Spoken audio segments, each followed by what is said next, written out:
నమస్తే, నేను ప్రశాంత్. పాస్టర్ ప్రవీణ్ పగడాల మరణాన్ని అడ్డం పెట్టుకొని కొందరు కుల మతాలని రెచ్చగొడుతున్నారు. ఇందులో బెన్నీ లింగం గారు కూడా ఇన్వాల్వ్ అయ్యారు. అతన్ని కూడా విచారించాలంటూ వినిపిస్తుంది. సో మరి ఏం జరగబోతుంది అనేది తెలుసుకుందాం. ప్రస్తుతం మనతో పాటు అయితే సీనియర్ జర్నలిస్ట్ దుర్గా వడ్లమణి గారు ఉన్నారు. నమస్తే అండి. నమస్తే అండి. సో మేడం, జాన్ బెన్నీ లింగం ఇతను కూడా పాస్టర్ ప్రవీణ్ మరణాన్ని అడ్డం పెట్టుకొని కొంచెం కుల మతాలని రెచ్చగొడుతున్నారు అని చెప్పేసి వినిపిస్తుంది. ఇప్పుడు ఇతన్ని కూడా విచారించాలి అన్నట్లయితే వినిపిస్తుంది. అసలు ఏం జరిగింది, ఏం జరుగుతుంది?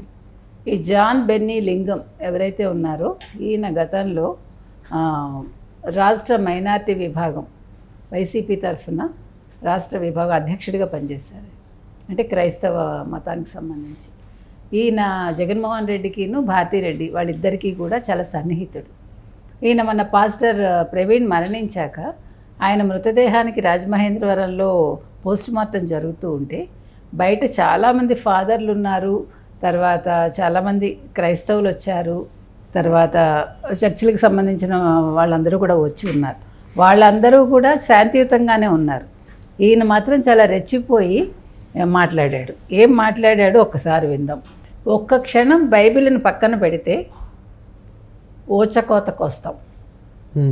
మమ్మల్ని కెలకొద్దు, మేము మంచివాళ్ళం కాదు, మూర్ఖులం, మాతో పెట్టుకోవద్దు. ఖబర్దార్, మేము కన్నెర్ర చేస్తే మీరు ఎక్కడుంటారో ఆలోచించుకోండి. మా దగ్గర యుద్ధం చేసే గుంపులు ఉన్నాయి, ఎంతకైనా తెగిస్తాం. ఇది జాన్ బెన్నీ లింగం గారు మాట్లాడిన మాటలు ఆ రోజు. ఇక్కడ నార్మల్గా మనం చూస్తూ ఉన్నాం, ఈ సంఘటన జరిగినప్పటి నుండి పాస్టర్లంతా శాంతిపరులు, అసలు క్రిస్టియన్స్కి కోపం అనేది రాదు, చాలా మంచి వాళ్ళు అంటూ అసలు తాగరు, ఇలాంటి మాటలు చెప్తూ ఉన్నారు. సో మరి బెన్నీ లింగం గారు మాట్లాడింది ఏ విధంగా మనం తీసుకోవచ్చు? అదే చెప్తున్నా. నిజమైన క్రైస్తవులు అయితే మీరు చెప్పిన లక్షణాలన్నీ ఉంటాయి. తాగుతారు తాగరు మనకు అనవసరం అండి, మనకు తెలియదు, వద్దు కూడా టాపిక్. ప్రవీణ్ పగడాలు తాగే కదా చనిపోయారు, కాబట్టి దాని గురించి ప్రస్తావన మనకు అనవసరం. వాళ్ళ భార్య ఎవరైతే ఉన్నారో జెస్సికా గారు కూడా వాళ్ళందరికీ కూడా చెప్పారు, మీరు దీన్ని పెద్ద ఇష్యూ చేయొద్దు, దయచేసి మీ అందరికీ కూడా నాకు సపోర్ట్ చేసినందుకు కృతజ్ఞతలు, కానీ ప్రభుత్వం మీద నాకు నమ్మకం ఉంది, విశ్వాసం ఉంది, ప్రభుత్వం దీని మీద లోతైన దర్యాప్తు జరుపుతోంది, ఈ సమయంలో మీరు ఎవరూ మాట్లాడకండి అని ఆవిడ ఒక వీడియో రిలీజ్ చేశారు. చేయకముందు, ఇది చేశాక చేయకముందా అని కాదు, కానీ ఇలాంటి మత విద్వేష ప్రసంగాలు చేయడం ఎంతవరకు సబబు. ఇతను గతంలో కూడా అంటే చంద్రబాబు గారి మీద, పవన్ కళ్యాణ్ మీద, అందరి మీద చాలా విమర్శలు చేశాడు ఆయన. ఎలక్షన్స్ టైంలో అయితే ఆయన పిచ్చి కుక్క చంద్రబాబు, మీరెవరూ కూడా ఆయన ఓటేయకండి అంటూ ప్రచారం చేశాడు. మీకు అప్పుడు ఏం మాట్లాడారో విందాం మనం ఒకసారి. వైకాపా తరఫున ఆయన ఎలా ప్రచారం చేశాడు గతంలో అంటే, ఈయన యాక్చువల్గా association of integrated Christian council వ్యవస్థాపక జాతీయ అధ్యక్షుడిగా చెప్పుకుంటాడు. ఈయన యాక్చువల్గా వైకాపా కార్యకర్త జాన్ బెన్నీ లింగం. 2024 ఎన్నికల్లో ఈయన చాలా నియోజకవర్గాల్లో వైకాపా అభ్యర్థుల తరఫున ప్రచారంలో కూడా పాల్గొన్నారు. దైవ సేవకులం ఆత్మీయ సమ్మేళనాల పేరిట ఎక్కడికక్కడ ఆయన సమావేశాల్లో పాల్గొని క్రైస్తవులంతా జగన్మోహన్ రెడ్డికి మద్దతు ఇవ్వాలంటూ ఆయన ప్రసంగం చేయడం జరిగింది. జగన్మోహన్ రెడ్డి సతీమణి వైఎస్ భారతీరెడ్డి గారు కూడా ఆవిడ పర్యటించారు కదా పులివెందుల్లో ఎన్నికల ప్రచారంలో, అప్పుడు ఈయన కూడా ఉన్నారు. తర్వాత చంద్రబాబు పిచ్చి కుక్క, రాష్ట్రం నుంచి బహిష్కరించాలి అంటూ వైకాపా హయాంలో జాన్ బెన్నీ లింగం పేటరేగిపోయాడు ఆయన. నాటి ప్రతిపక్ష నేత చంద్రబాబు మీద కూడా చాలా, అంటే ఎప్పుడు కూడా దుర్భాషలాడడం, అంటే తిట్టేవాడు ఆయన. తర్వాత చంద్రబాబు పిచ్చెక్కిన కుక్కలా మాట్లాడుతున్నాడు కాబట్టి అతనికి మతి భ్రమించింది, అతన్ని రాష్ట్రం నుంచి బహిష్కరించాలి అంటూ గతంలో ఆయన కృష్ణా జిల్లా ఎస్పీగా రవీంద్రనాథ్ బాబు ఉండేవారు కదా, ఆయనకి ఫిర్యాదు ఇవ్వడం కూడా జరిగింది. ఆ తర్వాత చాలా రెచ్చగొట్టే ప్రసంగాలు ఎన్నో చేశాడు ఆయన.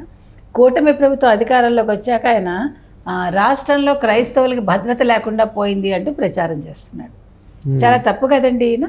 అంటే ఈ కూటమి ప్రభుత్వం వచ్చాక ఆయన ఏం మొదలు పెట్టాడంటే, క్రైస్తవులకి ఇక్కడ భద్రత లేదు అంటూ మత విద్వేషాలు రేకెత్తించటం, తర్వాత రకరకాల ప్రసంగాలు చేయటం, అంటే హిందువులను దూషించటం, ఈ ప్రభుత్వాన్ని దూషించటం, ప్రభుత్వంలో ఉండే పెద్దలను దూషించటం, ఇదొక పనిగా పెట్టుకున్నాడు. అంటే ఇప్పుడు మతం అనేది వ్యక్తిగతం తప్ప మతాన్ని అడ్డు పెట్టుకుని రాజకీయాలు చేయమని ఎక్కడా లేదు. పాస్టర్ ప్రవీణ్ మరణం ఏం జరిగింది, ఎలా జరిగింది, మనకి సీసీటీవీ ఫుటేజ్లు వచ్చాయి, మనకి పోస్ట్ మార్టం రిపోర్ట్ రావాలి. పోస్ట్ మార్టం రిపోర్ట్ అనేది ప్రభుత్వం రిలీజ్ చేయడం కాదు, వాళ్ళ ఫ్యామిలీ కూడా ఒప్పుకోవాలి. దేనికైనా వాళ్ళ ఫ్యామిలీ ఒప్పుకుంటేనే కదండి ఏ విషయమైనా ప్రభుత్వం బయట పెడుతుంది. సో వాళ్ళ భార్య కావచ్చు, అంటే పాస్టర్ ప్రవీణ్ పగడాల గారి భార్య కావచ్చు, పిల్లలు కావచ్చు, వాళ్ళు ఏం చెప్తే అది ప్రభుత్వం ఆచరిస్తుంది తప్ప ప్రభుత్వం ఎటువంటి నిర్ణయం తీసుకోదు. వాళ్ళ పని ఏంటి, దర్యాప్తు చేశారు, చాలా లోతైన పరిశోధన అయితే జరిగింది. 200కి పైగా సీసీటీవీ కెమెరాలు ఫుటేజ్ అంతా పరిశీలించారంటే 300 కెమెరాల దాకా. ఇంతకంటే ఏంటండి, దీని మీద అతను డూపు, ఇదేమన్నా సినిమానా డూపు వెళ్ళటాను అంటే ఇక్కడ అతను బన్నీ ఇతను ఒక్కరనే కాదు, ఇతని మరణాన్ని అడ్డు పెట్టుకొని చాలామంది పాస్టర్లు, ఎందుకంటే తన వైఫే కామ్ అయిపోయింది, తన వైఫే దీన్ని ఇంతటితో వదిలేయండి, సో ఇంకా దీన్ని ఇంకా లాగకండి అని చెప్పేసి తను మాట్లాడడం జరిగింది. అయినప్పటికీ కొందరు పాస్టర్లు మాత్రం ఇంకా రెచ్చిపోయేలాగా మాట్లాడుతూ ఉన్నారు, రెచ్చగొట్టేలాగా మాట్లాడుతూ ఉన్నారు. సో దీని మీద మీరేమంటారు? అంటే దీన్ని బట్టి మీకు అర్థమవుతుంది కదా, ఈ స్క్రిప్ట్ అంతా ఎవరిచ్చుంటారు, స్క్రిప్ట్లు అంతా ఎవరిస్తారు? వైసీపీలో మన పోసాన్ గారు కూడా చెప్పారు కదా, జగన్మోహన్ రెడ్డి కోసం సజ్జల రామకృష్ణారెడ్డి కోసం సజ్జల భార్గవరెడ్డి. ఎందుకంటే ఇప్పుడు వీళ్ళే కదా స్క్రిప్ట్లు పంపించేది, లేదంటే భారతీరెడ్డి పంపించాలి, లేదు సాక్షి నుంచి రావాలి. అది కూడా చెప్పాడు కదా పోసాని, ప్రెస్ మీట్లు పెట్టాలంటే సాక్షి మీడియా నుంచి వస్తాయి, సాక్షి మీడియా నుంచి ఫుటేజ్ వస్తుంది, తర్వాత స్క్రిప్ట్ వస్తుంది, వీడియోలు వస్తాయి, ఫోటోలు వస్తాయి, అన్నీ వస్తాయి. అదే మామూలుగా బూతులు తిట్టాలంటే సజ్జల రామకృష్ణారెడ్డి దగ్గర నుంచి వస్తుంది. సో ఈయన రెచ్చిపోతున్నాడు, ఇంత మత విద్వేషాలు రేకెత్తించాలని చూస్తున్నాడు అంటే ఖచ్చితంగా దీని వెనకాల జగన్మోహన్ రెడ్డి కావచ్చు, భారతీరెడ్డి కావచ్చు, మొత్తం సజ్జల రామకృష్ణారెడ్డి కావచ్చు, వైసీపీలోని కొంతమంది పెద్దలందరి హస్తం కూడా ఉందని మనం క్లియర్ కట్గా చెప్పచ్చు. ముఖ్యంగా జగన్మోహన్ రెడ్డికి, ఎందుకంటే జగన్మోహన్ రెడ్డికి ఇవాళ ప్రజల్లోకి వచ్చే అవకాశం లేదు. ఆయన ఇప్పుడు 10 నెలలు అయిపోతుంది, ప్రజల్లోకి రాలేకపోయారు, నియోజకవర్గాల్లోకి అడుగు పెట్టలేకపోతున్నాడు, నియోజకవర్గాల్లో ఆయన ఒంటరిగా తిరగలేరు. కాబట్టి ఏం చేయాలి, ఏదో ఒక గందరగోళం సృష్టించాలి. ఈ ప్రభుత్వం వచ్చిన 1 నెలకే ఢిల్లీ వెళ్ళి ప్రెస్ మీట్ పెట్టి చాలా గందరగోళం చేయడానికి చూశాడు, కానీ ఎక్కడా కూడా ఆయన వివరాలు ఇవ్వలేకపోయాడు. ఆయన ఆ పేర్లు ఇవ్వండి, లిస్ట్ ఇవ్వండి అంటే నేషనల్ మీడియా అడిగితే కూడా ఇవ్వలేకపోయాడు ఆయన. ఆ తర్వాత మీకు తెలుసు వరదలు వచ్చినప్పుడు ఏ రకంగా బిహేవ్ చేశాడు, అక్కడ కూడా దాన్ని రాజకీయంగా వాడుకోవాలనుకున్నారు. తిరుపతిలో కూడా స్టాంపీడ్ ఏదైతే ఉందో అక్కడికి వెళ్ళి ప్రతి చోట కూడా సీఎం అనిపించుకోవటం, లేకపోతే జై జగన్, ఈ 2 నినాదాలు. ఆ తర్వాత మాట్లాడతాడు ఆయన. అక్కడ ఏం మాట్లాడతాడు, కష్టపడిన వాళ్ళకి లేకపోతే నష్టపోయిన వాళ్ళకి రూపాయి ఇవ్వడు. ఎంతసేపు చంద్రబాబుని తిట్టడం, లోకేష్ని తిట్టడం, లేకపోతే పవన్ కళ్యాణ్ని తిట్టడం, ఈ ప్రభుత్వాన్ని బర్తరఫ్ చేయాలి, లేదు ప్రెసిడెంట్ పాలన పెట్టాలి, ఇంతే మాట్లాడతారు. ఇవన్నీ కూడా జరగట్లేదు. మరో పక్క ఏం జరిగింది, మొన్న లావు శ్రీకృష్ణదేవరాయలతోటి అమిత్ షా భేటీ అయ్యారు లిక్కర్ స్కామ్లో. అంటే ఈ లిక్కర్ స్కామ్ అనేది ఇవాళ యాక్చువల్గా కేజ్రీవాల్తో కలిసిన, అంటే లిక్కర్ స్కామ్ ఏదైతే ఉందో కవిత కావచ్చు, సిసోడియా కావచ్చు, లేకపోతే స్టాలిన్తో సహా అందరూ కలిపి చేసింది 100 కోట్లు కూడా లేదు. కానీ ఇది ఒక అనకొండ కదా, ఈ లిక్కర్ స్కామ్ అనేది ఇవాళ ఒక అనకొండ. అంటే ఇది ఒక మీరు తవ్వే కొద్దీ అక్షయంలాగా వస్తూనే ఉంటాయి ఈ స్కాములు. మొత్తం మీకు జగన్మోహన్ రెడ్డి హయాంలో 2019 నుంచి 2024 వరకు ఏ స్కామ్ తీసుకున్నా అక్షయమే. అంటే మీకు ఎక్కడా కూడా దానికి అంతు దరి ఉండదు.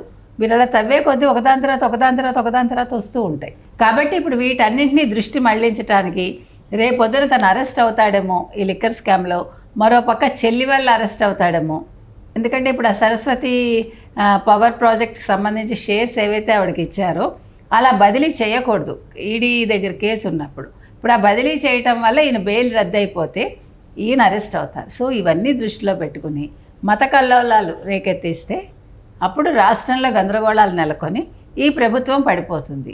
ఈ ప్రభుత్వం పడిపోతే తను మళ్ళా బీజేపీతోటి చేతులు కలపచ్చు అనేది ఒక ప్లాన్ కావచ్చు.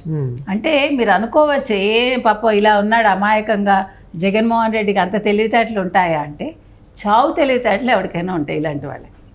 దీన్ని చావు తెలివితేటలు అన్నారు. అందుకని జిత్తులమారి నక్కలాగా ఎలాగ ప్లాన్ చేయాలో జగన్మోహన్ రెడ్డికి తెలుసు. అందుకని ఈ జార్జ్ బెన్నీ లింగాన్ని కూడా ఆ రకంగా వాడుకుని ఉంటారు. కానీ ఒకటి చెప్తామండి, మనం పాస్టర్స్ కావచ్చు అంటే అందరు పాస్టర్స్ అట్లా ఉన్నారని నేను చెప్పను. చాలా మంచి వాళ్ళు ఉన్నారు, చాలా ఓపికగా ఉన్నవాళ్ళు, ఓర్పుతో ఉన్నవాళ్ళు ఉన్నారు. ఈ రకంగా ఒకవేళ జగన్మోహన్ రెడ్డి మాటలకి పడి వీళ్ళందరూ ఈ రకంగా చేశారనుకోండి, వాళ్ళకి ఫ్యూచర్ ఉండదు. ఆల్రెడీ జగన్మోహన్ రెడ్డిని నమ్ముకున్న వాళ్ళందరూ కూడా ఒక్కొక్కళ్ళు జైలుకి వెళ్ళి వస్తున్నారు. అందుకని అది ఆలోచించుకోవాలి. ఈ జార్జ్ బెన్నీ లింగం కానీ, ఈ సపోర్ట్ చేసే మిగిలిన పాస్టర్లు కానీ. Thank you. Thank you.